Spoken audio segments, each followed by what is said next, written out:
Hi everyone. Today we will talk about how to fix or how to solve Twitter. We found more than one account.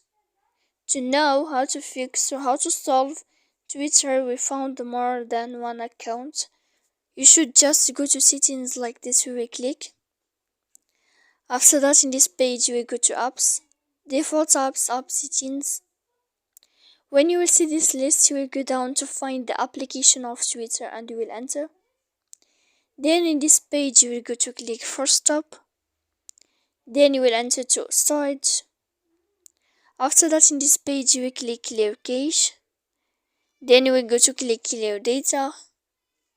And after all that, when you will end this, you can update your application.